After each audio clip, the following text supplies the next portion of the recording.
Karen fined me $15,000 for building what she called an unauthorized helipad, insisting it violated airspace regulations and neighborhood rules.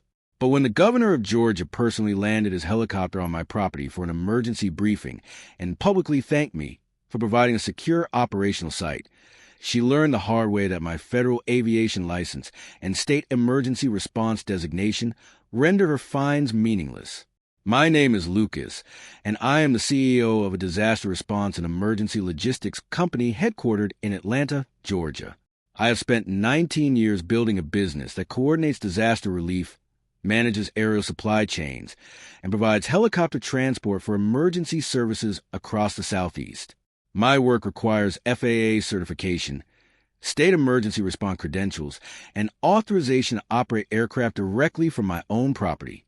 What Karen did not realize when she targeted my legally permitted helipad was that she had chosen to confront someone whose land was officially designated for state emergency operations, and that the governor himself would soon make that painfully clear. I live on a 5-acre property in Alpharetta, Georgia, about 30 minutes north of downtown Atlanta. I purchased the land specifically because it was zoned for mixed residential and light commercial use, which allowed me to operate my business from home. The property includes my residence, a large equipment storage facility, and a fully certified helipad used for my company's emergency response missions. The helipad is licensed by the Federal Aviation Administration, permitted through Fulton County, and compliant with every applicable safety standard. It is also registered as an emergency response staging area with the Georgia Emergency Management Agency. For 6 years, I operated without a single issue. My neighbors understood the nature of my work.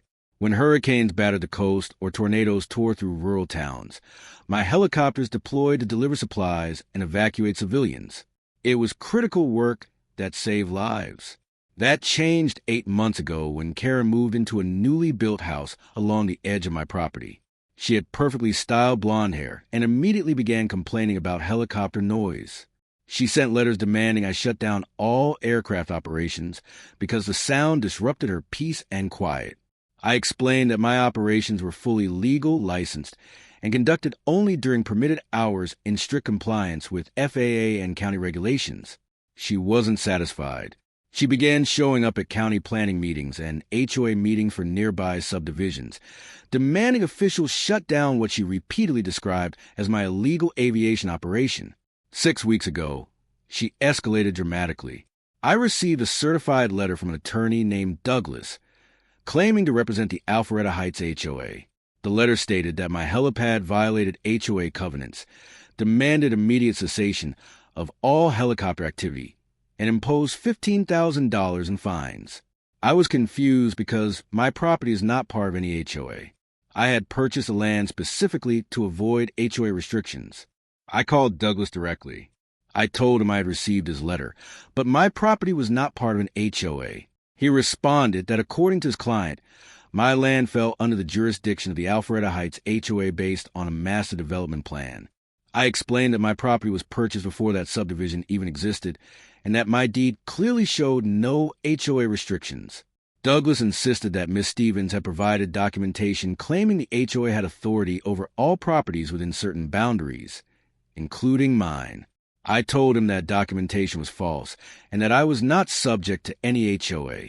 He warned that if I refused to comply, they would pursue legal action, including an injunction to halt my helicopter operations.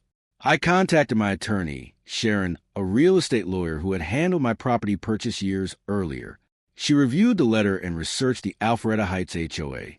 Lucas, she said, this is absurd. Your property predates their subdivision by 15 years. Your deed has no HOA authority whatsoever. This appears to be a neighboring resident using a nearby HOA to harass you. I asked if they could actually sue me. Sharon said they could file a lawsuit, but it would be dismissed immediately once a judge reviewed my deed and property records. This was harassment, not a legitimate legal claim. I ignored the threats and continued normal operations. 2 weeks later, I was formally served with a lawsuit. The Alpharetta Heights HOA, represented by Douglas, filed a complaint seeking an injunction to shut down my helicopter operations and demanding payment of $15,000 in accumulated fines. Sharon filed motion to dismiss, attaching my deed, property surveys, zoning approvals, FAA certifications, and documentation proving my land was completely separate from the HOA. The hearing was scheduled for 3 weeks later. During that time, I continued my emergency response work. Hurricane season was in full swing, and my company was coordinating relief missions for communities impacted by storms along the Georgia and South Carolina coasts. Then something happened that changed everything. The governor of Georgia, Governor Mitchell, was personally overseeing hurricane response operations. His office contacted me directly, requesting the use of my helipad for an emergency coordination meeting with FEMA officials and state emergency management leadership. My facility was selected because it was secure, accessible, and already designated as an emergency response staging site. The meeting was scheduled for Tuesday afternoon, just 2 days before my court hearing over Karen's baseless claims. Lawsuit. Tuesday arrived as scheduled. I had been informed that Governor Mitchell, 3 FEMA regional coordinators, the Director of Georgia Emergency Management, and several additional officials will be arriving by helicopter for a 90-minute emergency briefing. At exactly 2 p.m., the first helicopter touched down, a state emergency services aircraft carrying FEMA personnel. 10 minutes later, the governor's helicopter descended smoothly onto my helipad. Governor Mitchell stepped out, surrounded by security and senior staff. I greeted him at the landing pad and escorted him to my equipment building, where we had prepared a secure conference room for the briefing. The meeting lasted precisely 90 minutes. They reviewed hurricane damage reports, evaluated ongoing assessments, discussed resource deployment, and coordinated federal and state response strategies. During the briefing, several neighbors gathered at a distance, watching the helicopters come and go. Official state vehicles were parked throughout my property, clearly marking it as an active government operation. As the meeting wrapped up, Governor Mitchell shook my hand and thanked me directly. "Lucas, facilities like yours are critical to our emergency response capabilities. Your company's work during this hurricane season has been exceptional." I thanked him in return and told him we were honored to support the state's efforts. As we walked back toward the helicopters, I noticed Karen standing at the edge of my property, filming everything on her phone. Her face was pale, and she looked completely stunned.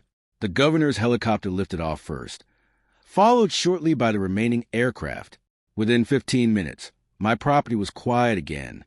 That evening, Governor Mitchell's office posted a message on social media thanking emergency response partners. The post included a photo of him standing at my helipad, with his helicopter clearly visible behind him. The caption read, "Grateful to Lucas Reynolds and his team at Reynolds Emergency Logistics for providing secure staging facilities for today's hurricane response coordination.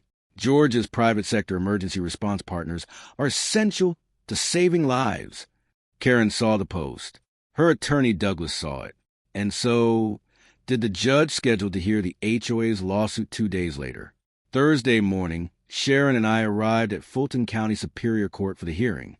Douglas and Karen were already present, both visibly uncomfortable.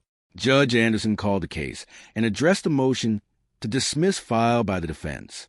He noted that he had reviewed the filings and asked Sharon to present her argument. Sharon stood and explained that the case was straightforward. The plaintiff HOA claimed authority over my client's property, but my property was not part of any HOA. My deed, recorded 15 years before the HOA even existed, contained no covenants or restrictions. The HOA had no legal standing whatsoever. She presented my deed, property surveys, and county records confirming the property was entirely separate from the HOA subdivision. Judge Anderson reviewed the documents carefully, then turned to Douglas. "How do you respond?" Douglas rose slowly and stated that his client believed the property fell within HOA boundaries due to geographic proximity. Judge Anderson immediately corrected him. Geographic proximity does not create HOA jurisdiction. HOAs are established through recorded covenants affecting specific properties. He asked Douglas whether there was any recorded covenant subject to my property to the HOA. Douglas admitted there was not. The judge then asked on what basis the HOA claimed $15,000 in fines and sought an injunction. Douglas had no answer. Judge Anderson's tone hardened. He stated that he had seen the news coverage of the governor holding an emergency briefing at my facility, which was a state-designated emergency response location. He pointed out that the HOA had attempted to shut down a facility relied upon by the state for disaster response. He asked Douglas whether any research had been conducted before filing the lawsuit.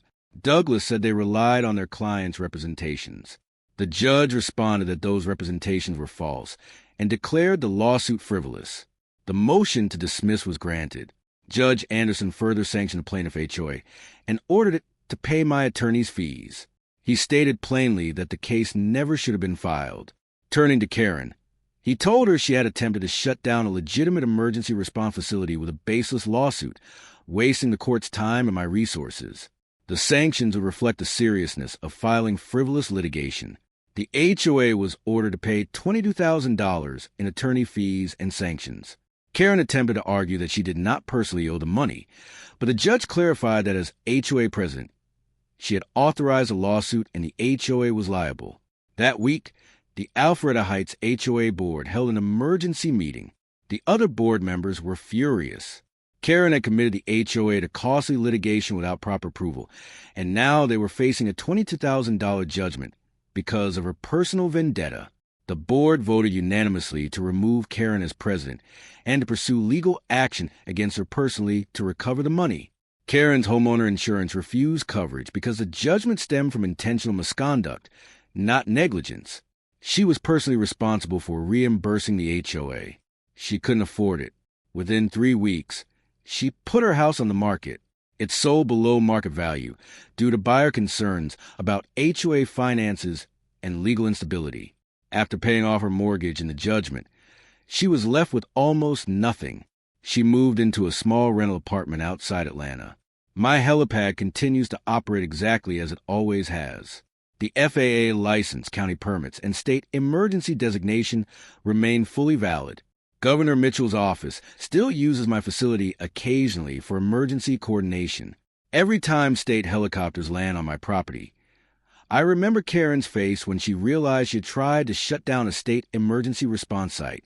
The story spread throughout Georgia's emergency management community, and several colleagues told me they found the outcome deeply satisfying. My attorney, Sharon, framed the judge's dismissal order and gave it to me as a gift. It hangs in my office as a reminder that proper licensing and legitimate operations always prevail over harassment.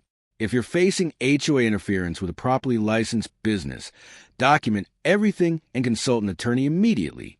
Subscribe for more stories about people who learn the hard way that suing emergency response facilities comes with very expensive consequences.